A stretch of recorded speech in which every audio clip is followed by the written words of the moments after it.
তো ইনশাল্লাহ আমরা গাছতে পেরেছিলাম, লাভও পাই না, লোকও পাই না। ওখানে কিভাবে যে আমরা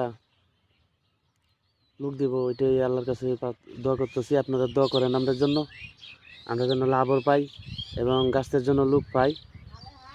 নোবেলা কাজ, দিনের কাজ যেন আমরা সঠিকভাবে করতে পারি, সেটার জন্য আপনারা দোয়া করবেন। নবী করছে, নবী অনেক কষ্ট করছে। নবীওয়ালা গাছ, নবী নিজে কষ্ট করছে আমাদের জন্য, উম্মতের জন্য কত কষ্ট করছে। আর আমরা কি করতেছি? আমরা কিচ্ছু করতে পারতেছি না। নবী কত কষ্ট করছে, আর আমরা যে আমাদের জন্য বের হলে সাধারণ মানুষকে বললে কয় এই কাজ সেই কাজ, এত কাজ এত কাজ। আর কাজ আজকে 1 সেকেন্ডের নাই গ্যারেন্টি। মানুষ বউ পোলাবান সব কিছু থেকে 10, 15, 20 বছর বিদেশ থাকে, আর আমরা 3 দিনের লাগে 40 দিনের লাগে জামাতে কথা বলি, সবাই সময় নাই সময় নাই সময় নাই সময় নাই।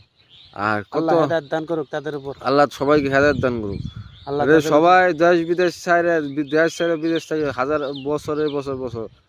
আর আমরা কিছু বললে, জামাতে কথা বললে সবাই বলে সময় নাই সময় নাই। সময় যে কখন আসবে মানুষ শিখতে পারে 2 জায়গায়, এক সফরে আর কবরে। সফরে শিখতে পারে, কিন্তু কবরে শিখতে পারে কয় আমি আল্লাহ আরেকবার সুযোগ দাও, আল্লাহ সুযোগ দাও। আর সুযোগ পাওয়া যায় না। কিন্তু আল্লাহ একটা মানুষ সফরে গেলে মানুষ সূরা ফাতিহা সূরা বলতে পারে না, কত কিছু ভুল হয়।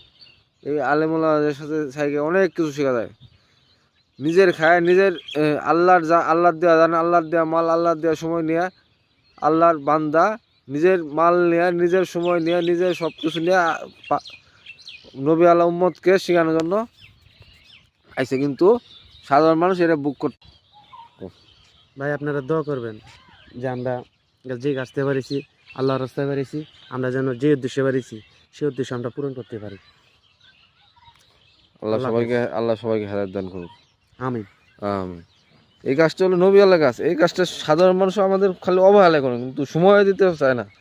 আমরা নিজেদের জিনিস নিয়ে বেরোছি, নিজেদের জিনিস সব কিছু নিয়ে, কিন্তু সাধারণ পাবলিক গুলো তো সময় দিত আমাদের, আমরা কত কিছু করতে পারতাম।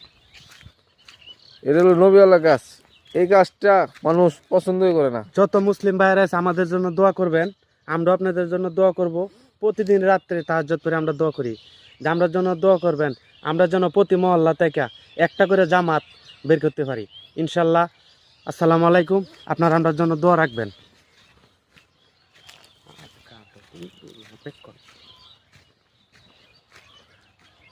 এই কথা বলছি, একটা দিবা ধন্যবাদ।